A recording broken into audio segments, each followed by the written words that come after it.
as I was discovering my sexuality and my feelings for, females or girls at the time, I definitely felt very ashamed and repressed all of that growing up. And so, I just didn't have any awareness and no support. There was really no exposure at the time. And so it wasn't until I got to college and I went to a big university, UCLA, and that's where I heard the B word for the very first time. And that's where it was like, there's something I need to look into for this for myself. And it was through, women's studies courses where that really kind of awakened in me, and also seeing a therapist at the University Counseling Center.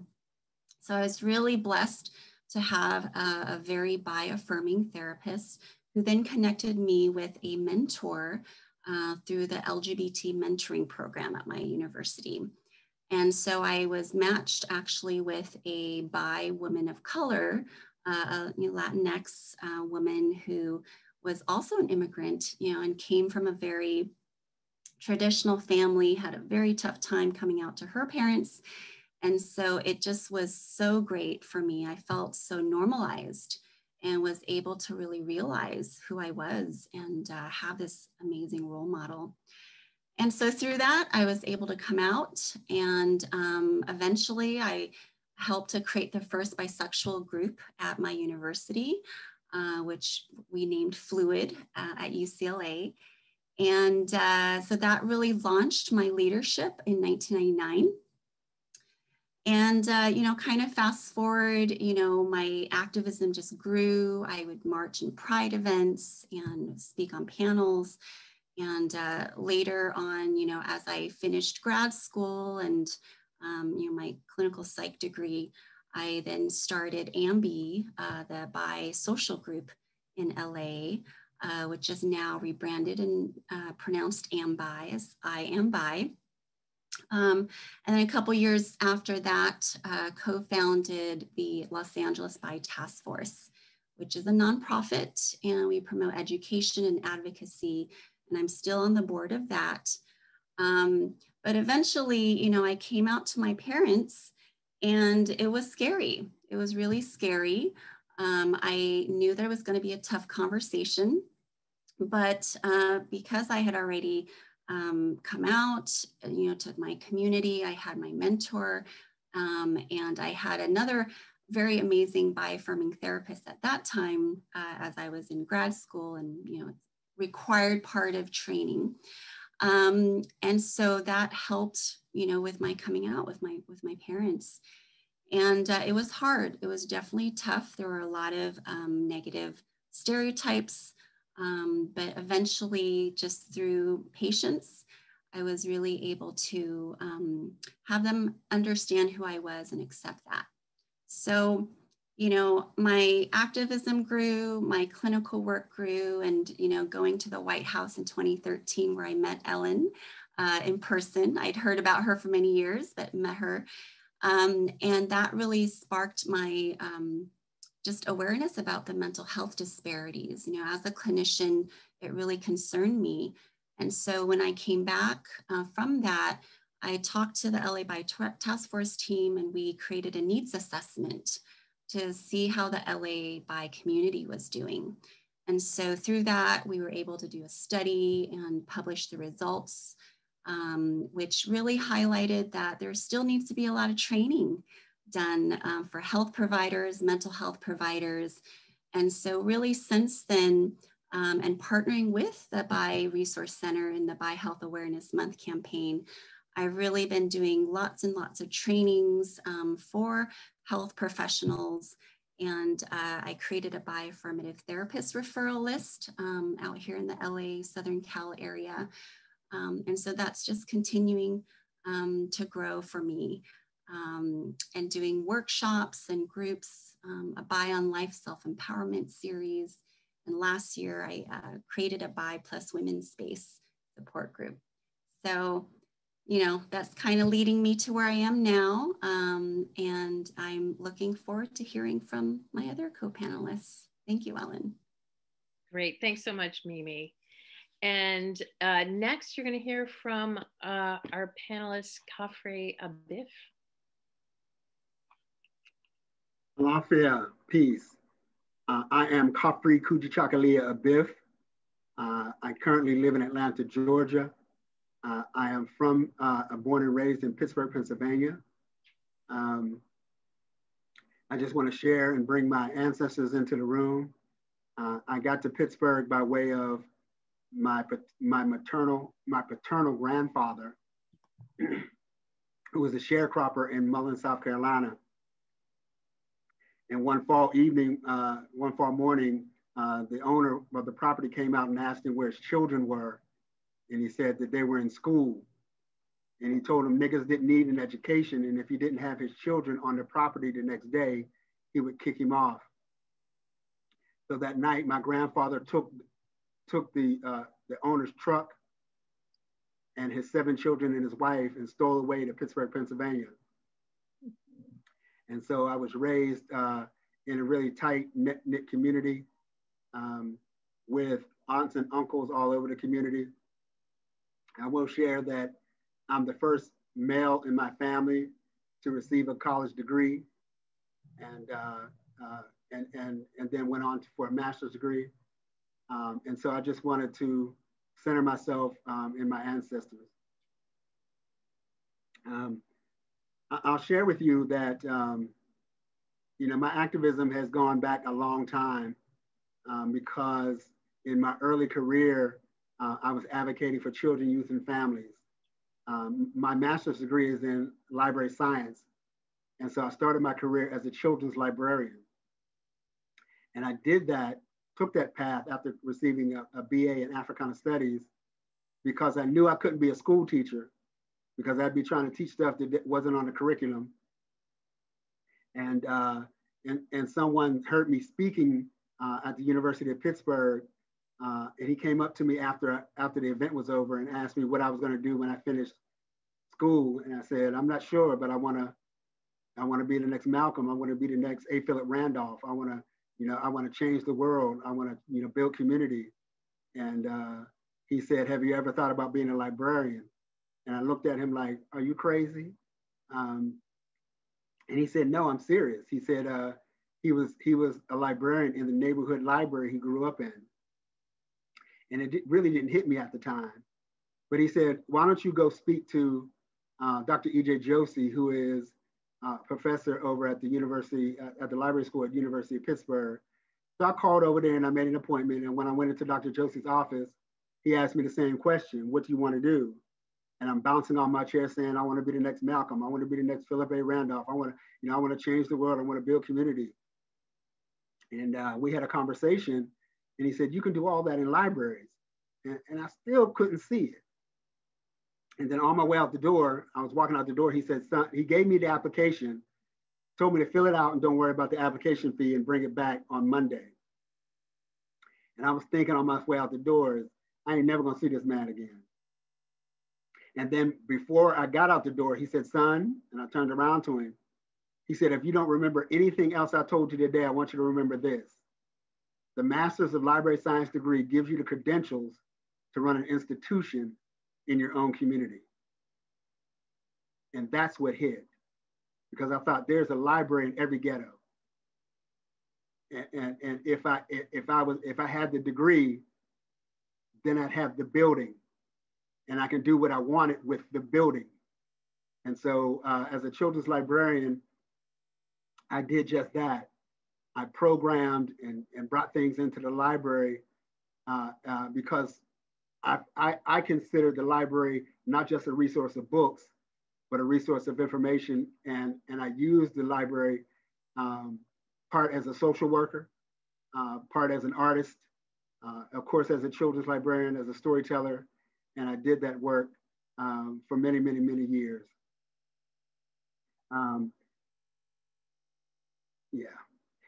Most of my work now is focused in and around public health.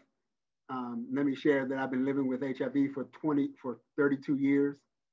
And I stand affirmed in most people know me around that issue, that my activism is around that issue. I'm an author. I've edited 2 anthologies. One is Cornbread, Fish, and Collard Greens, Prayers, Poems, and Affirmations for People Living with HIV, which is a collection of 127 different contributors from around the world, and contributors from South Africa, from Rwanda, from Ghana, from the UK, in their indigenous language with the English translation. And Sister Speak is a collection of women's voices, women who are living with HIV, and those are also women living from around the world as far as India in their indigenous language with English translation. I'm currently working on 7 other anthologies at the same time. I'll mention 2. Sister Speak Volume 2, which I'm just finishing editing. I'm going to go to the press with that very shortly. But as it relates to bi community, I'm working on an anthology called All By Ourselves. And it is a collection of stories by people of color talking about their matriculation into and understanding of their bisexuality and kind of their matriculation into the bi world. So I'm working on that. I'll share with you all that I actually was at the White House briefing in 2015 and 2016. And I was fortunate enough in 2016 to read one of my poems, because we actually had that one, I think, streamed in somehow by the White House or something like that. So that was very, very, very, very fortunate. But the most fortunate thing is in 2015, I met Dr. Hirokati. And I'll share with you all that prior to, I had an online presence with him, and prior to 2014, I really was all by myself. I had no bi community. I was operating in a space for many years when, particularly around HIV, where people and particularly women wanted to scapegoat me as the cause for the rise of HIV among women, when bisexual men are not that. There's been many studies done to let people know that, you know, bisexual men are not, we're just not the cause of the rise of HIV among women. And so for many, many years, you know, I was kind of in this space of building one brick at a time by myself, until I posted a message on Facebook about a meeting I was in Atlanta, where it was, I guess, for all better purposes, it was centered around Black gay men, and they were willing to use my talent, my knowledge, my intellect, my resource, but only to build up Black gay men to the exclusion of my own self. And so I posted something on Facebook, and Dr. Hirokati sent me an inbox message, and he said he understood how I felt. He said, you know, that he understands the dynamic of that, and often, particularly in the Black community, as I see it, Black gays and lesbians are all willing to fight for their liberation to the exclusion of the liberation of bisexual people. And I'm for queer liberation. And when I say queer liberation, I mean all of us. But I'm going to fight for and hold up the community in which I am a part of. And so I'm unapologetic about that. Dr. Hirokati went on to tell me that there's an entire ecosystem of bisexuality that I can find and become a part of on the web and in Facebook and that. And so, you know, I went immediately to those groups and found that space, and I'm very comfortable, and I've had a lot of support through that. Khafre, I'm gonna jump in here, because I would love if you would maybe refer back to that in some of the future questions that we're talking about. Okay? No worries. Thank you so much. And I'm so glad that you talked about being a librarian, because I love librarians, and I think they are the underrated resistance of, of the information and of contact between parts of communities. So I'm so glad you talked about that, because that's one of the things that I miss so much about COVID is not going to the library. It's so hard to not go to the library. So thank you so much for talking about that. I love that. And next we have Dr. Tangela Roberts, who's going to share now. Hi, everyone. My name is Tangela Roberts. Currently, I'm an assistant professor of counseling psychology at Western Michigan University, which is in Kalamazoo, Michigan. It's not too cold up here right now, so I am happy to be amongst people from all over right now as well, though. I've been thinking about how to introduce myself for a while. I'm a Black bisexual woman who's also a psychologist. And I think that's kind of important because I was raised in Birmingham, Alabama. And for any of you who know anything about Birmingham, Alabama, it's a majority Black area. So being raised in a majority Black area, I've been around Blackness and Black people my entire life. What I haven't been around was LGBT communities my entire life. And I didn't really get a chance to be around extensive amount of LGBT communities until I went to college, which is great because I had that experience, but it's also unfortunate because a lot of people don't have that experience. And I think the privilege of going to college shouldn't be the only place where you get to find community.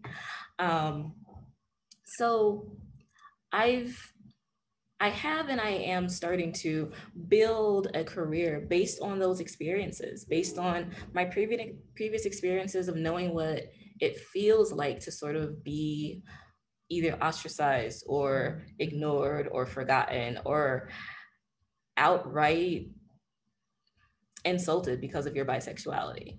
A few of my colleagues have said the term me search, and I definitely would say that I do me search. And I do me search because I don't see other people doing me search, so someone has to do it. And me search for me is research on Black bisexual people, and that's what I'm starting to get more of. I'm starting to do more of because as someone whose sole job is to read these sometimes dull academic journal articles, it would be a little fun if I can see myself presented in some of them. So that's what I'm trying to do here. Oh, yes, I also attended the White House event in 2016, and I did get to see Khafre perform his amazing poem. Yeah, it was an amazing event. And just being in a space of being around other leaders and activists who are supportive and really wanting to see the bi community thrive and live and survive is something that I really hope that we all can have a sense of what that feels like today and take with us as we go about our day in this world to try to have some positive change. Awesome. Thank you so much, Tangela. Wow. And our fourth speaker this evening is RJ Aguiar. Oh, yes. Hi. Yes, that's you. Hi, guys. So let's see. I mean, I guess born and raised originally in Tampa, Florida, or Trampa, as we sort of affectionately refer to it. I'm also, now that you've all seen my little visual gag with my background, I'm just going to go ahead and just use this regular one for now. But yeah, my foray into activism was really, be it with bi community or even health, it was really kind of happened by happy accident. It was, I was first drawn to social media when it first came out, just as someone who studied mass media and wanted to sort of be someone who worked in media. And it was just so funny how the simple act of trying to exist in public was just seen as revolutionary at the time. I mean, even though, social media was in its infancy a place for people who didn't necessarily have community or representation in traditional circles to go and find each other, it was still in a lot of ways considered, pretty revolutionary for a guy to sit here and especially someone with, you know, this sort of phenotype who, you know, basically survived into adulthood by cosplaying as a straight white man.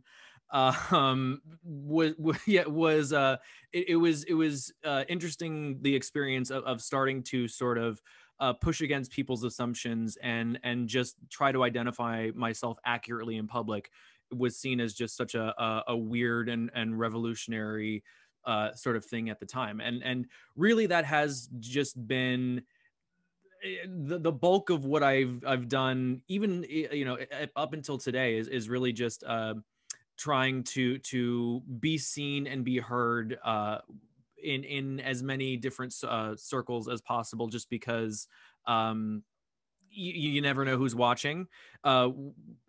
Something I'd say that kind of definitely characterizes my experience in many ways, but definitely characterizes the bi plus experience kind of collectively is, you know, having an axis of oppression that is invisible, that people don't necessarily know by looking at you. And so it's, you know, why we struggle with erasure, and that is, it's also why like that struggle in particular is kind of near and dear to me. Is just, you know, that struggle is uniquely ours. And it's something that has characterized my not just my activism, but my experience. And as an interesting side note too, it's been interesting, you know, existing on a platform like social media and kind of seeing the disparities in results sort of, you know, hand in hand, where, you know, my day-to-day is kind of concerned with survival in a lot of ways, but you see a lot of people on Instagram and, you know, they're showing how they thrive, and they're, you know, taking extravagant trips or making extravagant purchases or showing their hauls or this or that. And so since that sort of revelation, my the characteristic of not just my own personal struggle, but then also my activism is just, how do we go from being not just survival and not just recognition, but how do we go from survival to thriving? And that has characterized the bulk of what I do, whether it's just trying to, you know, work with people on a one-on-one basis. I am also a personal trainer, or just you know, using my platform to try to empower people who are like me, as well as people who can just identify with my struggle.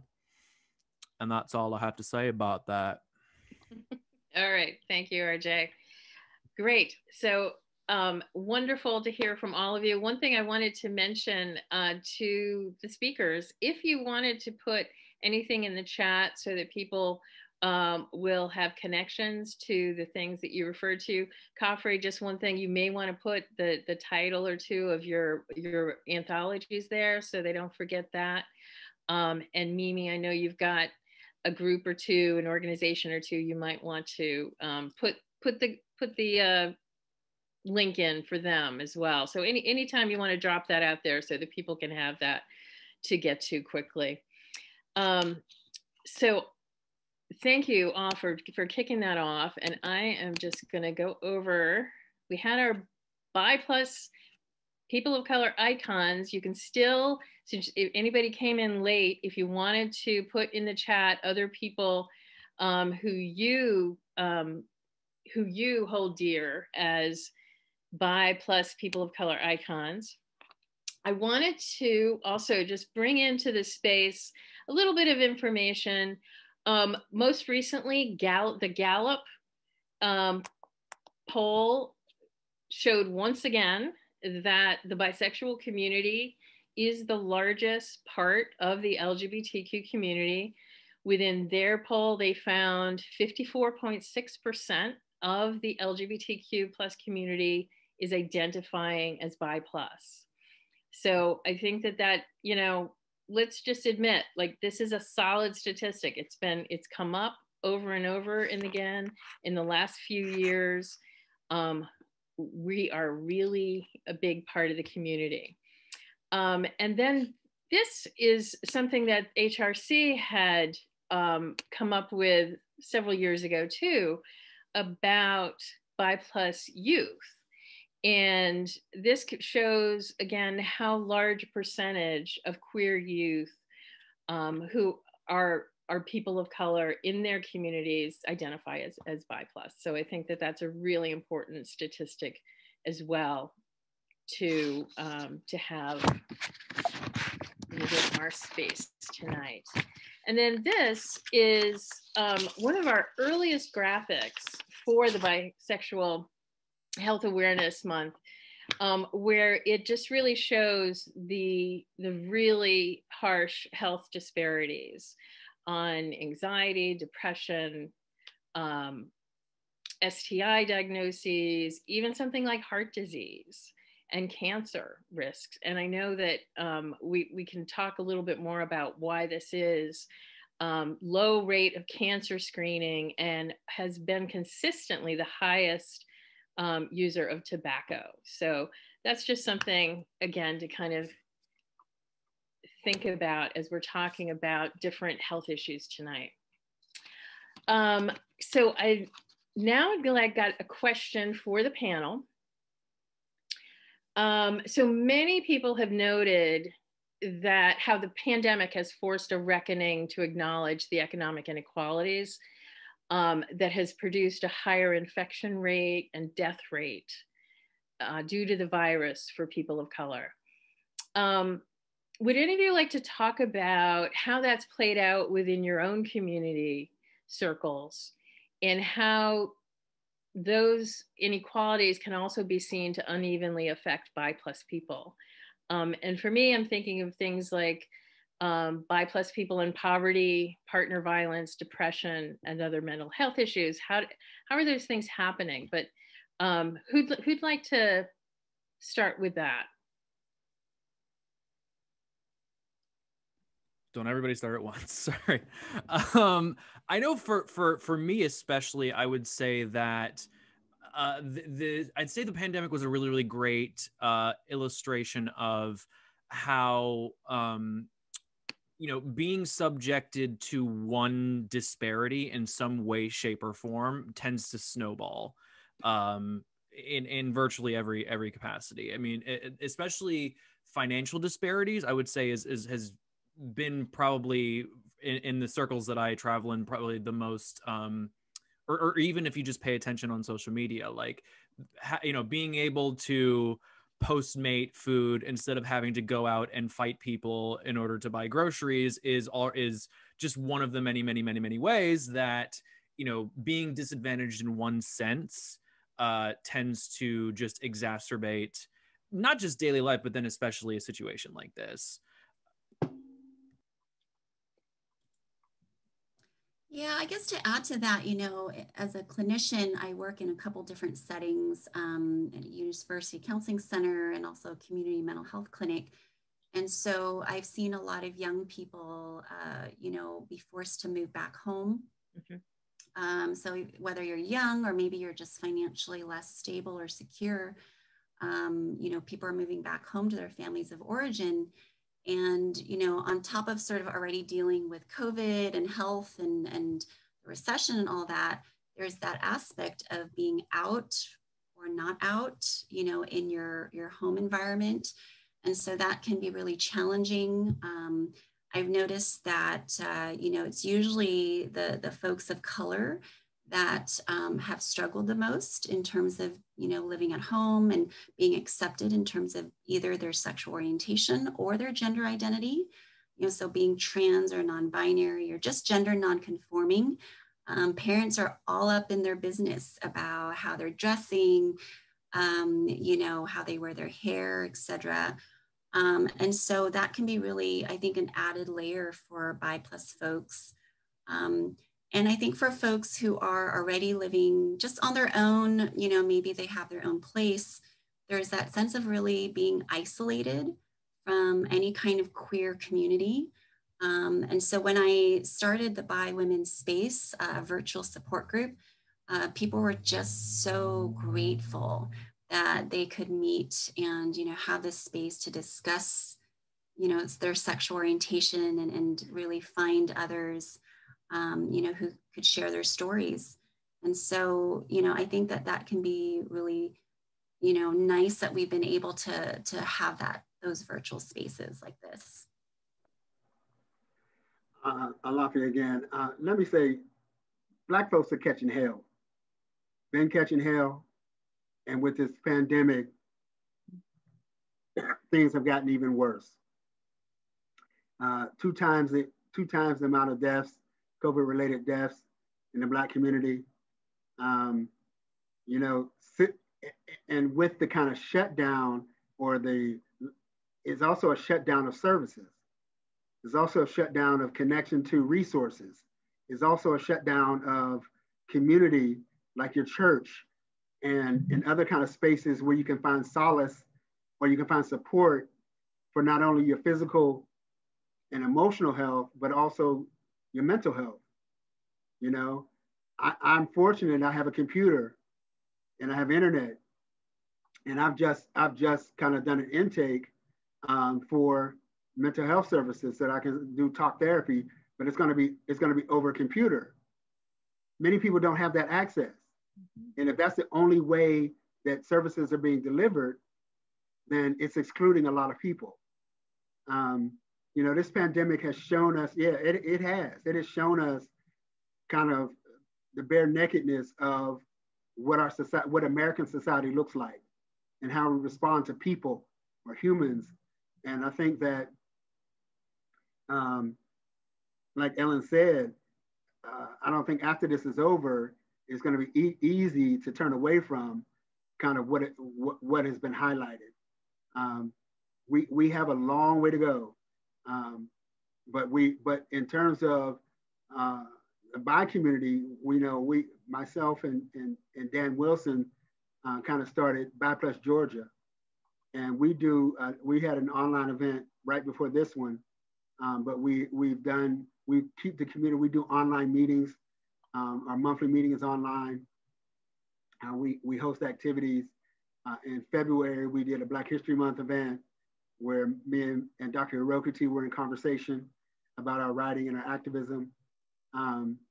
So I've been able to stay connected to community, and the community we created with Bi Plus Georgia has been able to stay connected through the work and through the kind of online presence we have. We have an online chat group, through Facebook. We have a Facebook page, but people are able to stay connected through those resources and through that ecosystem. Yeah. Just like one last little thing too, to kind of build off of both what Khafre said and what Dr. Mimi said, in terms of a lot of people love to separate, physical and mental health outcomes, but I think pretty much everybody here can speak to the fact that like mental health struggles have an ability to manifest physically, and I'm sure so many of those statistics that you mentioned earlier, Ellyn, are a result of that. The fact that there is very often a vicious cycle. Even just speaking personally, I had a histamine intolerance pop up all of a sudden just because of how stressed my body was during this pandemic, and I have, multiple inflammatory conditions already. So I had pre-existing conditions, which stressed me out, which exacerbated the conditions. And it just becomes this lovely, never-ending cycle of how, when you don't have access to those both physical and mental health support resources, what are you supposed to do? I mean, anybody who's ever truly felt isolated knows that how easily, like once the walls start closing in, how difficult it is to get out of that. And so, yeah, like just dealing with the virus is obviously going to be the first of many, many, many things that we have to address. Absolutely. I was just going to point out in the chat that Patricia was also pointing out how libraries are also where people go for internet access. And Adrienne mentioned as well, just to find a warm place to be without having to buy food. And I think that, again, I was just reading about that recently, how just the lack of library access has done so much for that kind of resource that people need on a daily basis who don't have internet at home and that sort of thing.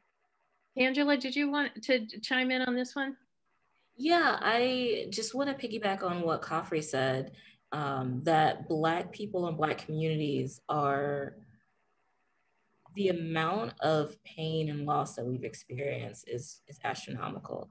Um, and typically when people talk about Black people and Black communities, the conversation goes to this deficit standpoint, right? Communities that don't have access. And unfortunately, with this pandemic, we've seen it across the board. I mean, speaking from a personal standpoint, I have an aunt I have an aunt who lived in Harlem, New York, Dr. Julie Butler. She was an amazing veterinarian, and she passed away from medical racism due to COVID. It wasn't COVID, it was the fact that doctors didn't believe that she actually knew what she was talking about, even though she was a physician. So anytime that we have anything that's widely affecting the entire world, you guys have to understand that communities of color, multiply marginalized communities, are affected 10, 20 times worse than what the rest of the world is seeing. Excellent. Thank you, Tangela. We've lost Khafre momentarily, but I hear he is coming back in. Speaking of internet connection, it's got to happen at least on any Zoom you're on, right? I want to turn to another sort of serious thing that's definitely been going on a lot lately. Racially motivated violence. We've seen an upsurge during the Trump administration. And after the horrible murders of Asian women working at the massage businesses in Atlanta, there's a heightened awareness of anti-Asian violence, even though that has been increasing a lot over time. I think, unfortunately, that extreme act of violence has drawn attention to it finally to a more mainstream audience. Unfortunately, a lot of people don't want to acknowledge that these murders were hate crimes. They don't want to talk about how it's related to misogyny as well. Oh no, it was just a guy had a bad day. Or didn't you hear the cops? God. Exactly. He had a bad day. Uh-oh. Yeah, I don't want to be around when white men have bad days, that's for sure.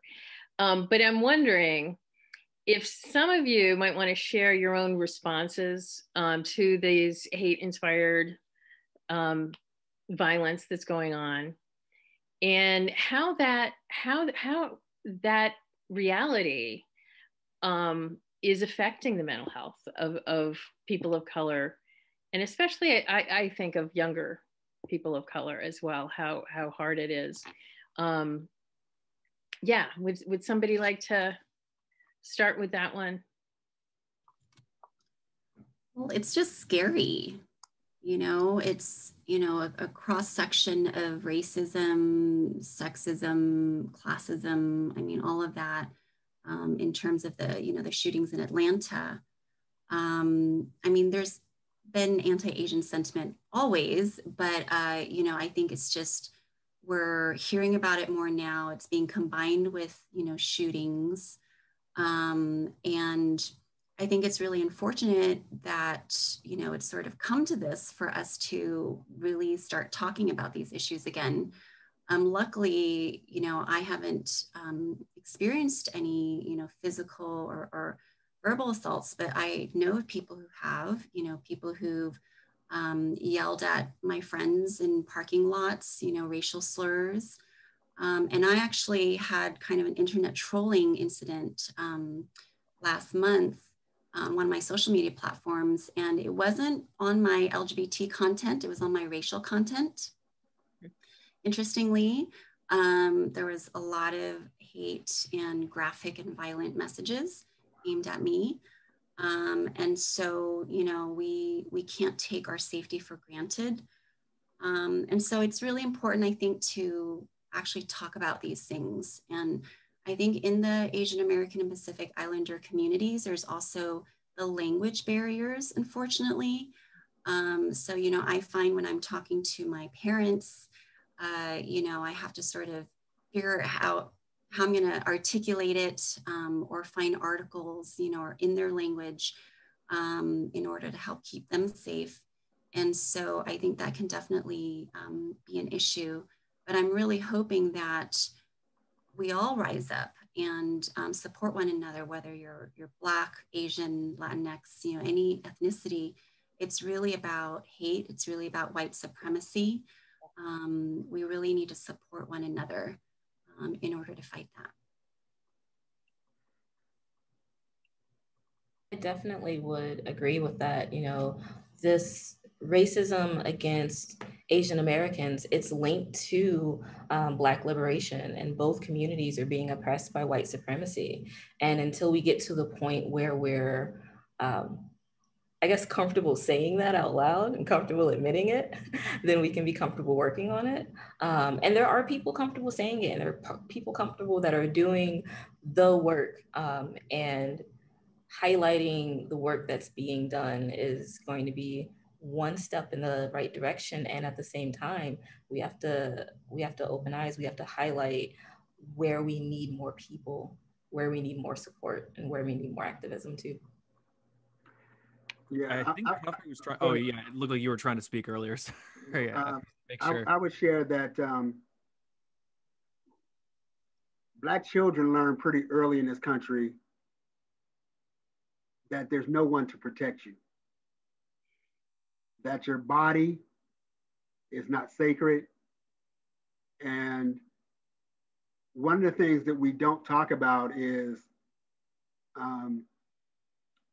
how generational trauma is carried in our bodies, and how that already sets up or manifests kind of the mental anguish, even if you don't acknowledge it, that is still happening in your body and in your mind about things, right? And so for Black LGBTQ youth or Black bisexual youth, finding a safe space is critical, but it's also very difficult because their own safety is at risk when sharing about their sexual identity, right? And we've seen over and over again that I'm gonna say this, and that how even the Black community throws away its children, throws away its bisexual, gay, lesbian, bisexual children based on some religious doctrine, throws them away, and then expects nobody to kill them, right? How Black trans women are being killed is a direct result of that. And so for me, the kind of terrorism that happens to Black bodies, to Black people, and to other people, to Asians and others, has been a constant thing in this country since they arrived, because quite honestly, the only people that are supposed to be here are the only people who's supposed to be represented here are white men. And because of that idea, right? That idea, it's an idea. It's nothing else than an idea. Because of that idea, these other things kind of are a result of it. And so, yeah. Preach, man. Yeah, that's. Thank you, Khafre. Yeah. It's interesting though, because I think Dr. Mimi's experience that she just shared also sort of illustrates that there's a whole other layer on top of this. I mean, there is the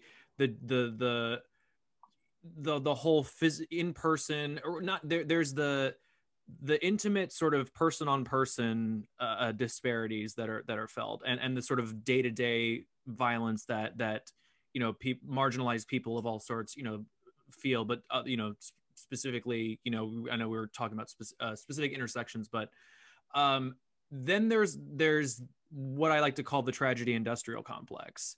The fact that there's, we know at this point that so many of these shootings are not just motivated by, animus of some way, shape, or form. It's also a desire for attention. They know that if they walk into a place and shoot it up, that their face is going to get plastered all over the news. And there's going to be all hours upon hours of coverage devoted to why did they do what they do? oh, here's his manifesto. It just adds, I mean, this is in a lot of ways what happens when you interconnect a society without dealing with the skeletons in its closet, is that it has the tendency to sort of combine with all these new forces. And I would also say, you know, for-profit media and the grinding gears of capitalism are a nice other element of the equation, where we have now an entirely new way to traumatize people, and in a way that you don't even have to be directly affected by it. You know, you just have to see it happening and see it on the news and see everybody talking about it for you to internalize it.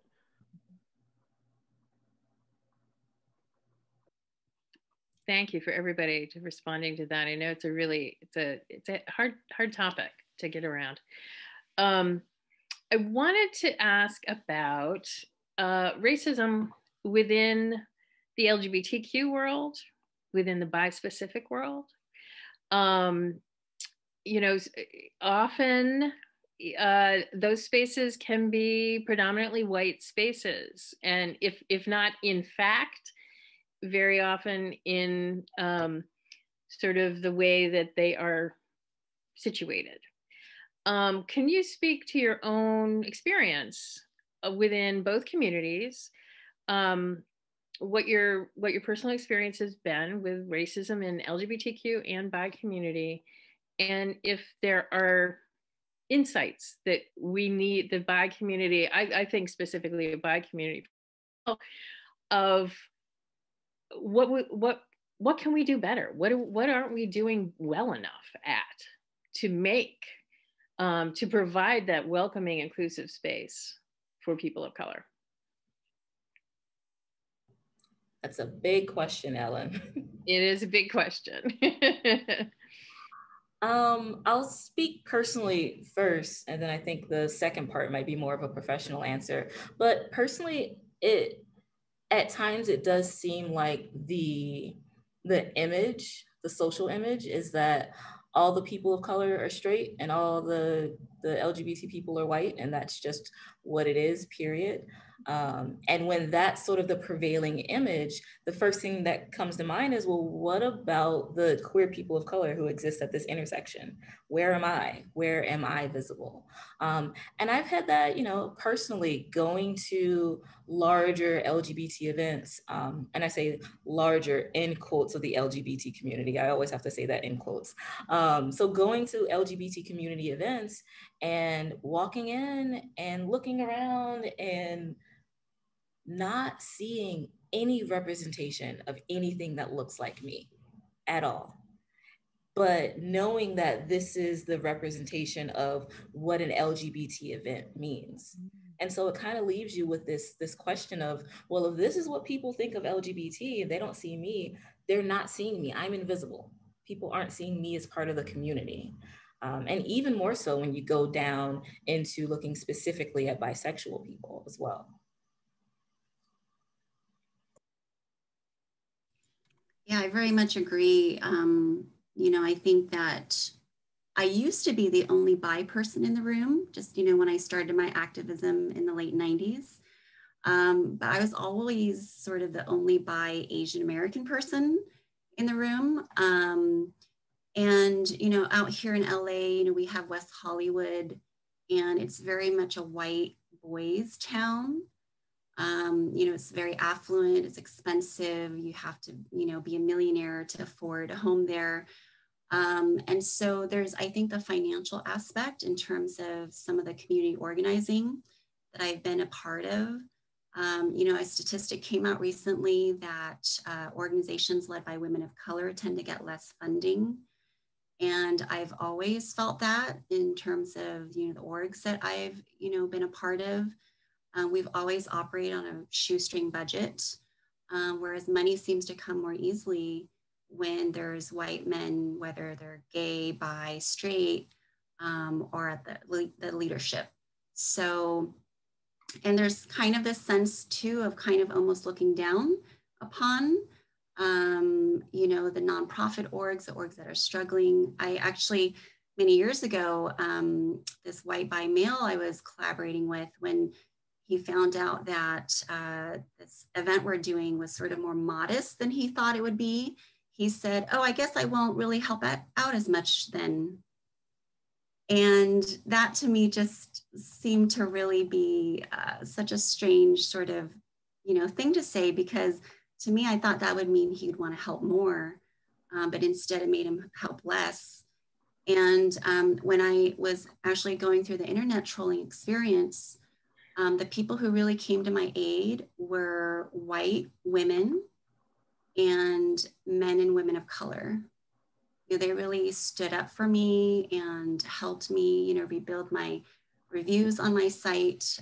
There were just a lot fewer white men who were willing to stick their neck out for me. I wanted to, Mimi, I think you raised two important points. One is, I think that where things show or bias shows is in the funding that women of color and even people of color head of nonprofits get. I don't know if it's an overall sense that they think we are fiscally irresponsible, or if it's a thing that they don't think we have the capacity to handle large amounts of money. I don't know what that's about. And so for me, I've had a similar experience maybe where we were creating a program, and there were several white men who showed up for the meeting, and we were great. Once they found out what the budget was, they walked away. Because, it was like, that's peanuts. I'm not putting my energy in for peanuts, which was really insulting to the rest of us about the work that we were trying to do. And quite often we do on a shoestring budget. My personal kind of happenstance is that I've had, when it comes to leadership, I think as leadership, whoever has the most money is the leader. And I think that's the way things have been. But I also think that what we need to do better is actually, before somebody's in a leadership position, they need to be mentored. They need they need to shadow somebody. They need to know how to operate and what to do. They need to be carried along in meetings to build relationships, because a lot of this stuff is about relationships that people have with other people. And if you are on the outside, you're never going to get kind of what you need from the inside, because you're not in a relationship with people. And so I think that's a part of what we need to do better, is having people, bringing people along, mentoring them, and make sure that you help them build relationships to kind of get the work done. For sure. And also, I can especially speak to a lot of the stuff that Dr. Mimi said too, just because I exist in that same community. And again, it's funny because having invisible axes of oppression sometimes means I get access to spaces that other people don't. And so it's interesting to see all these affluent white gays in a room together and just sort of talking about how, especially because in their mind they've still been victimized in some way, shape, or form, that sort of just gives them license to run with so many of the sort of internal prejudices that they have, just kind of with impunity.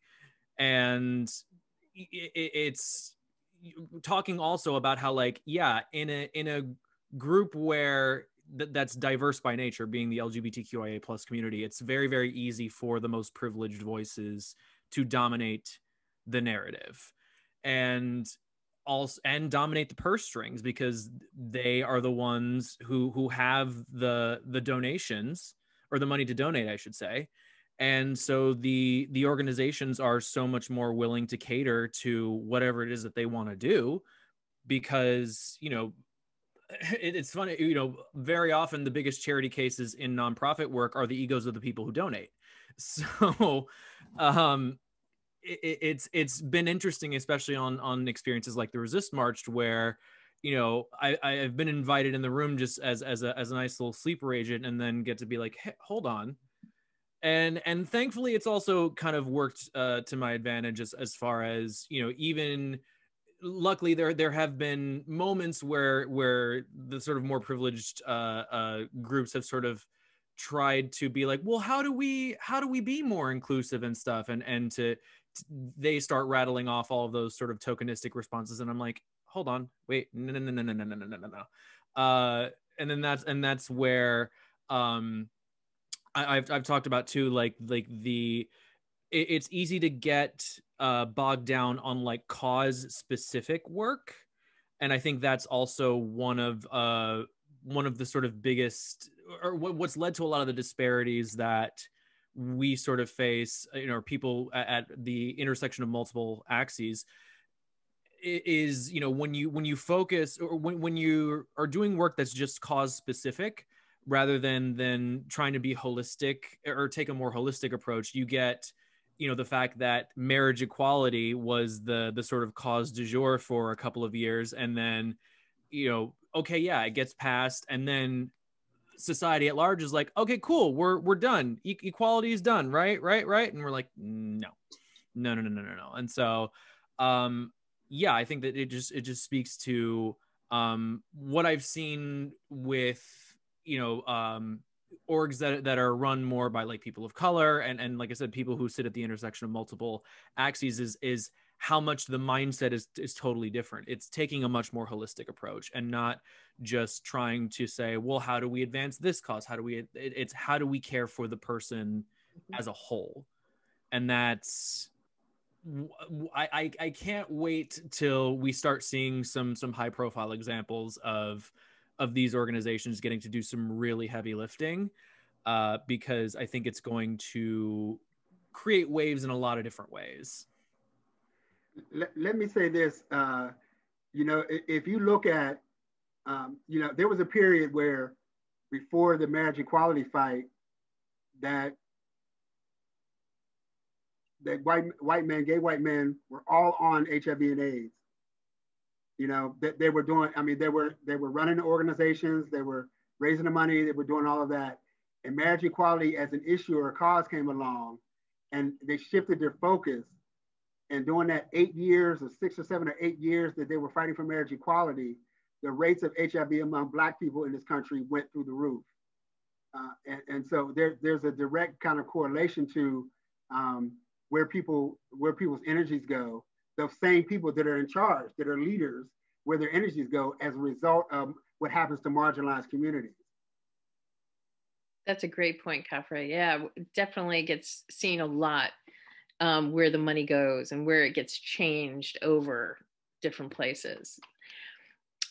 So we're at about 8:15, and I wanted to see how people are doing out in the audience, and if you have questions that you would like to ask. And feel free, you can raise your hand, put your screen on. I see Harpreet, yes. Would you ask something? Yes, first of all, thank all of you so much for being raw and vulnerable and sharing everything that you had to share. I love that there were, like, this is what panels should be, right? Like very different kinds of experiences, and they're not all the same, and they don't have to be. And we can leave the audience, right, with something to kind of take home and think about and research more. So first of all, just this was fantastic, and thank you. And then second, my actual question, which is, unfortunately, I've recently had a difficult experience that I'm hoping that you guys might have some words of wisdom for. So with the recent, you know, everything that happened in Atlanta, I took some time as a person of color for free to, like we do, create a resource list for folks, talking through, you know, what we should look into, what we should educate ourselves about. And then after doing something like that, I was reprimanded heavily by this organization of, you know, mental health professionals because I included resources for women specifically, and also for people who were being deported, and that was not like part of the issue. And that just kind of, I was sitting on that to kind of deal with it on my own until you guys said, right, like why can't we do both? Why can't HIV in minorities be important at the same time as marriage equality? Also, specifically with the women, are you kidding? Exoticization was obviously part of the issue here. Why are you saying that that is a resource that I shouldn't have included? Why are you also critiquing my resources that I made for free? Why, you know, so just really struggling with that, and wondering what words of advice or what actual words would you guys use in this kind of situation? Thank you for the question. Yeah, I'm wondering if I know of that organization, Harpreet, that you're mentioning. But you know, what comes to my mind is intersectionality. You know, we have to stop looking at things in terms of very flat issues. And, you know, the shooting affected women, Asian American women, probably undocumented, low income, doing sex work. You know, there's so many different intersections in that, so many issues around civil rights, around finances, around physical safety, you know, all of that. So I think sometimes folks who just aren't as aware are thinking of things very much in terms of one issue at a time. And I think absolutely you have a right to, you know, do what you did, and speak up. And unfortunately, you know, I've experienced that too, where I've brought up issues of racism, and I'll be sort of white-splained. I've never heard that term, and I love it. Yes, white-splained. You heard it here, where they're like, well, why are you bringing up issues of racism about this community? And I said, because I'm a person of color and I experience racism all the time. So why can't I, you know, I get to define what feels racist, you know, towards me. So, you know, I think those are some things that maybe happened. Feel free to use that word. Yeah. Any other thoughts from the panel? Yeah, I too wonder if I know what psychological organization that is. But the receipts, yes. I mean, there's clearly a lack of understanding about intersectionality, right? So if they're saying, why are you including articles about women? Well, women died. Asian women died. That's why I'm including these articles about women. I really have I'm sorry, I have no other way to say it but that. Right. No, but see, that's kind of my issue is I think I'm also an early career professional. So I'm trying to, like, you know, those lines where you want to still be included in the conversation and not just shut out because you're being too much, right? So I'm trying to find a nice way to say, because obviously women deaf, like, right? Like, Tangela, I want to say it just like you did. And I just don't think that that's gonna hit. So yeah. As another early sorry, go. We wouldn't say it the way I said it among you all, right? Right. Yeah, I understand that. I just want to say, Harpreet, thank you for doing that work, because obviously that person or people, they weren't even appreciating the time and energy you put out there to pull that together. And I think we all here want to thank you for doing that. Thank you. You know, we're going to thank you because they didn't, and thank you for doing that. Thank you so much. I also just want to say, I think one of the great things about there being social platforms now is that you have more tools at your disposal.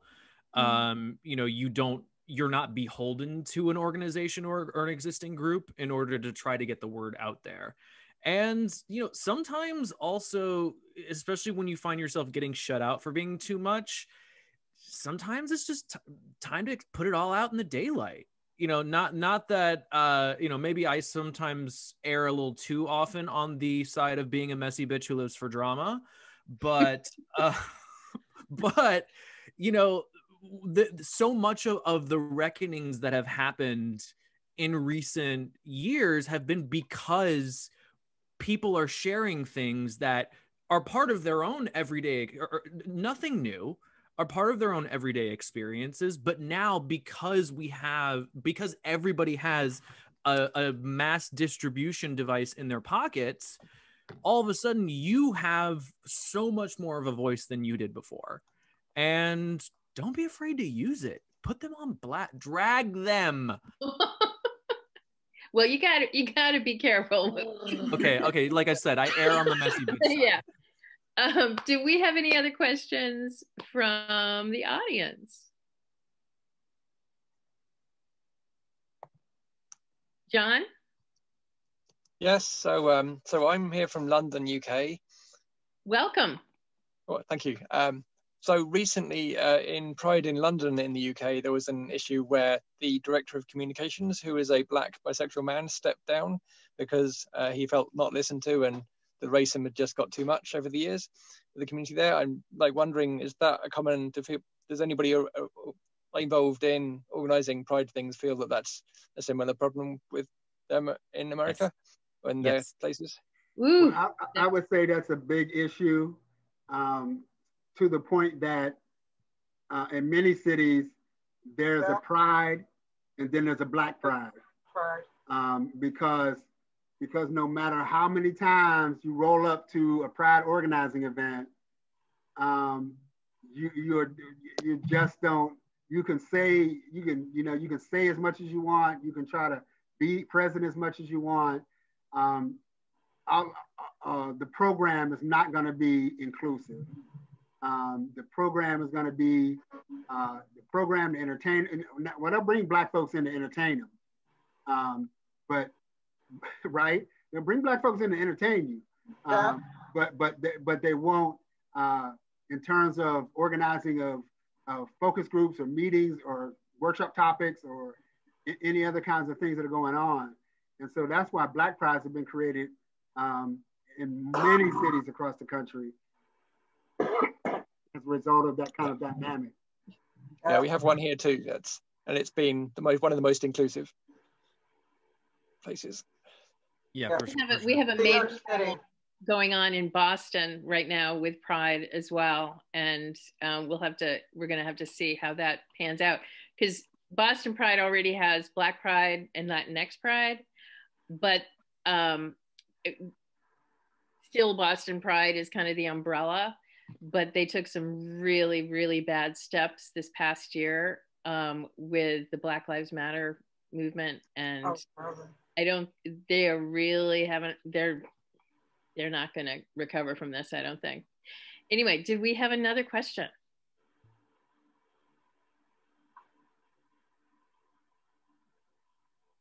Patricia.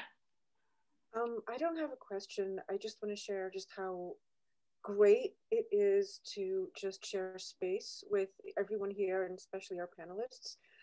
I've had the joy of actually meeting each of you in person once, but I look back on that time very fondly. So I just want to thank you for sharing and how you shared. Thank you.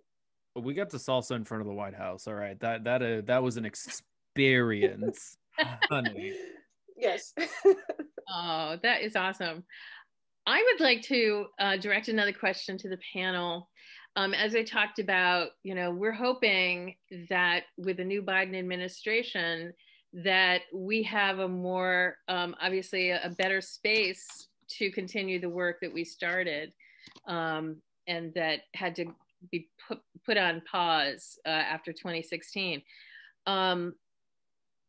What would you like to see the Bi Plus community focus on? What can we go back to the administration with and say, we're ready to go? What's at the top of your list? And Tangela, I'm going to start with you if you'd like to start with that. Yeah, I've been thinking about that. At the top of my list, I feel like I'm a psychologist, so I have to say mental health, but not just because I'm a psychologist, but also because I'm someone who lives with mental health concerns myself. I'm a person who lives with depression, and COVID is not fun. Check on please check on all of your friends who are anxious. Please check on all of your friends who like to be outside and like to be amongst people. COVID's not fun. So definitely I would like to see more of a focus on mental health, especially within how people have been affected by the pandemic. And I'd also like to see a focus on trans women of color. I think that that's a population that is, trans women of color are getting murdered. It's at ridiculously high rates. And I think that no matter what type of work we do, we're still not really focusing enough on trans women of color. Yeah, I want to echo both of those points. Mental health, obviously, that's kind of my thing as well.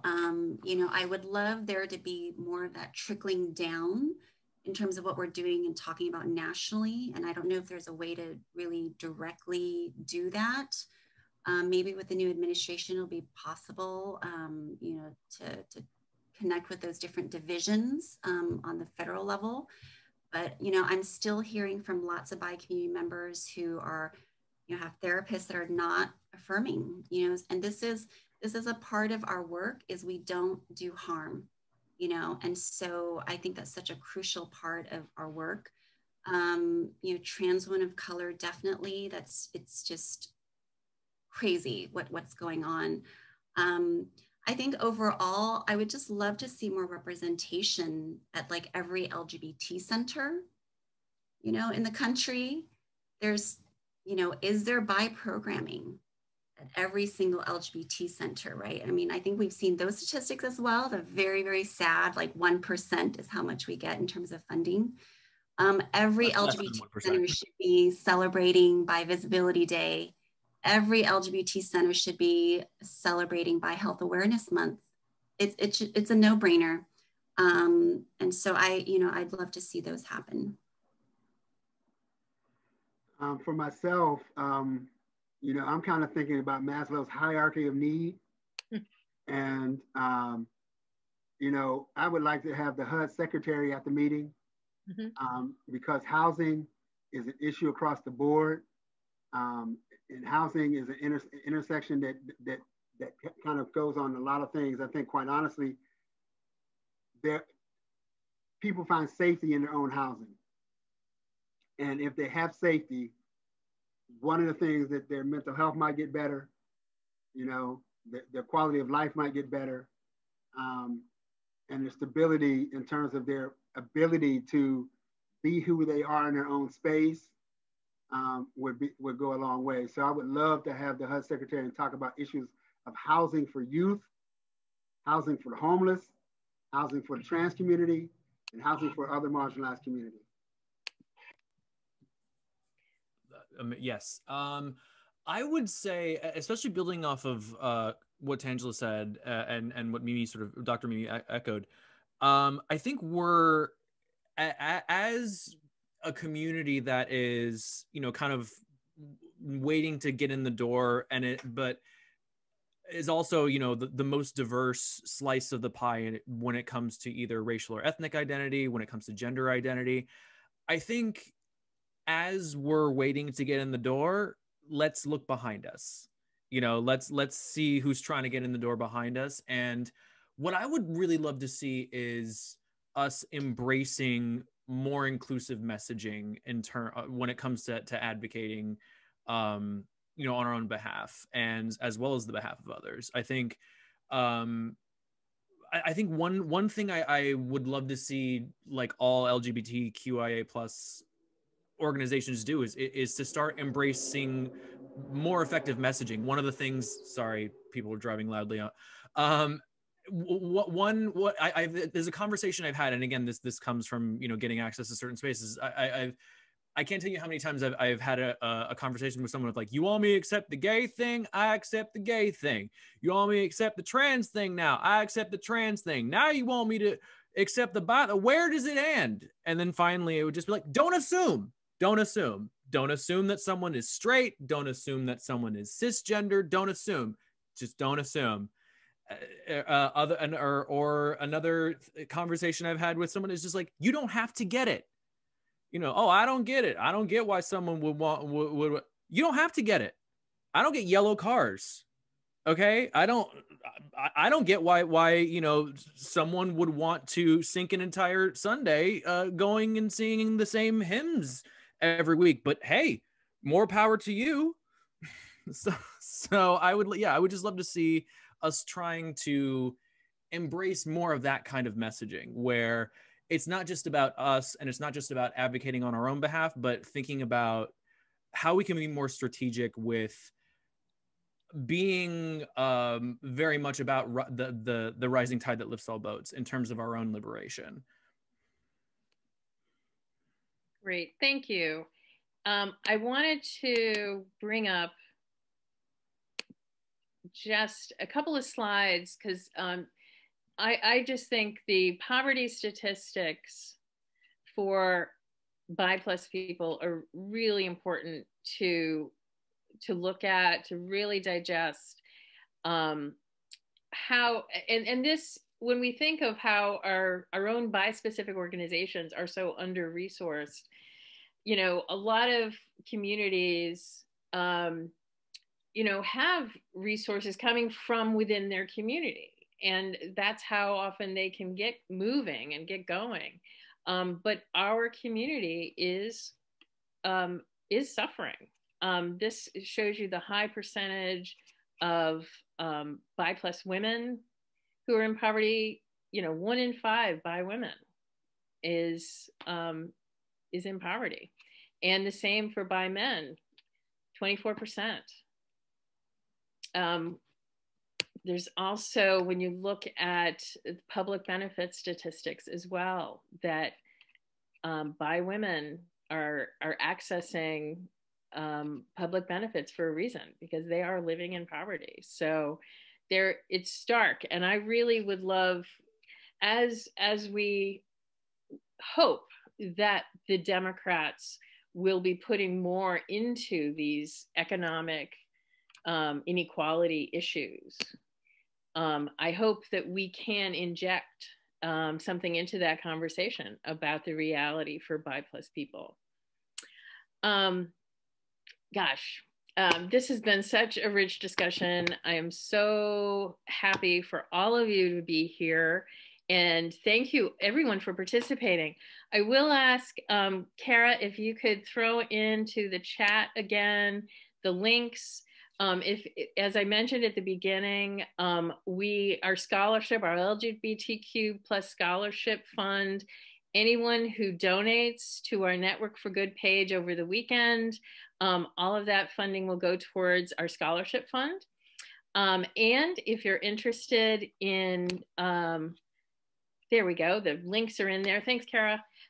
If you're interested in our speaker training, and you can also email me if you just want to find out more about the training ahead of time. Let me just type in my email real quick, and you can contact me. Tangela, Mimi, RJ, Khafre, thank you so much for your time, your creative spirits. Thank you so much for just contributing yourselves tonight. And if people would like to hang out a little bit, because I know that people know each other on here, feel free if you'd like to just exit and say, you know, as we're saying good night. But if you want to hang and just say hi to each other before you go, let's do that, okay? Because it's so rare that we get to like just say hello in this space. Feel free to come on camera, say hello to folks, and I'll keep the Zoom open for a little bit.